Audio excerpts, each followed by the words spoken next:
A Piper Seneca PA-23 airplane with registration number N32812 landed illegally at the Belize City Municipal Airstrip this morning. Reports are that whoever was flying the aircraft landed it early this morning, just before the Municipal Airstrip opened for its daily operations. So far, we have gathered that there was a flight plan that had this very same plane scheduled to land 2 days ago at the Philip Goldson International Airport. It is believed that the flight originated from Managua, Nicaragua. No one was found inside the plane, and authorities had no idea that it would land today. This is the reason they find it very suspicious, and that suspicion prompted the Gang Suppression Unit, the Anti-Drug Unit, the Civil Aviation Department, and the Belize Police Department to be called in to look into the matter.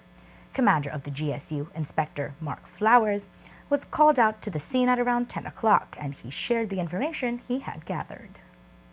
It is an American registered aircraft, N32218, I think is the registration. N is North American, United States of America registration. We know that at the time of the filing of the flight plan, the aircraft was in Managua, Nicaragua, which is about an estimated 4.5 hours away from here. So at the time when it was the plan was filed, it was in Managua, so we are suspecting that it originated out of Managua, Nicaragua. Earlier this morning, we know that they have filed a flight plan for 2 days earlier, 2 days ago. It did not come in on that time, but it came in this morning, and we're trying to determine right now who the occupants are, because we know the plan was for certain people to come in on Sunday, but this is not an approved landing area for international flights, and we know the flight originated outside of Belize. In fact, I don't even know that there was not an emergency. We don't know. If it was an emergency, we're trying to determine. We're just at this stage where we know that the aircraft is here. I can see from here that scenes of crime technicians are busy processing the aircraft. Can you say what it is that they are looking for?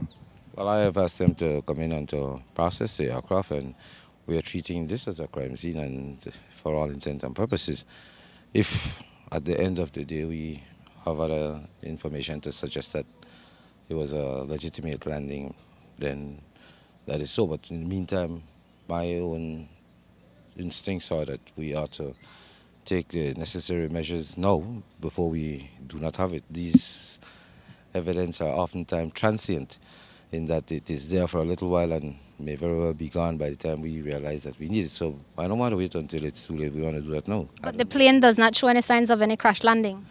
No, but I've seen things in there which suggest that there were some medical conditions like bedding and the sort of thing in the middle of the plane, with blankets. And I don't know, that is, my own interpretation is that it might have been some, look like a resting place, but I am not to make any determination. I will not go ahead of myself and say that there was. We have to have the authorities come in, and civil aviation are here, the investigators are here, but we're waiting for the police representatives now, the anti-drug unit, whose charter it is to investigate. The last known owner of the aircraft is one James Stallings from California, USA. For the record, the anti-drug unit is investigating the matter. This is the second aircraft that has mysteriously appeared on Belizean soil. In August, the anti-drug unit found a 207 helicopter on a feeder road near Blue Creek Village in the Orange Walk district. No one was found in the area, and so the government of Belize decided to make it part of its fleet. We are not sure if the same will be done with the Piper Seneca PA-23.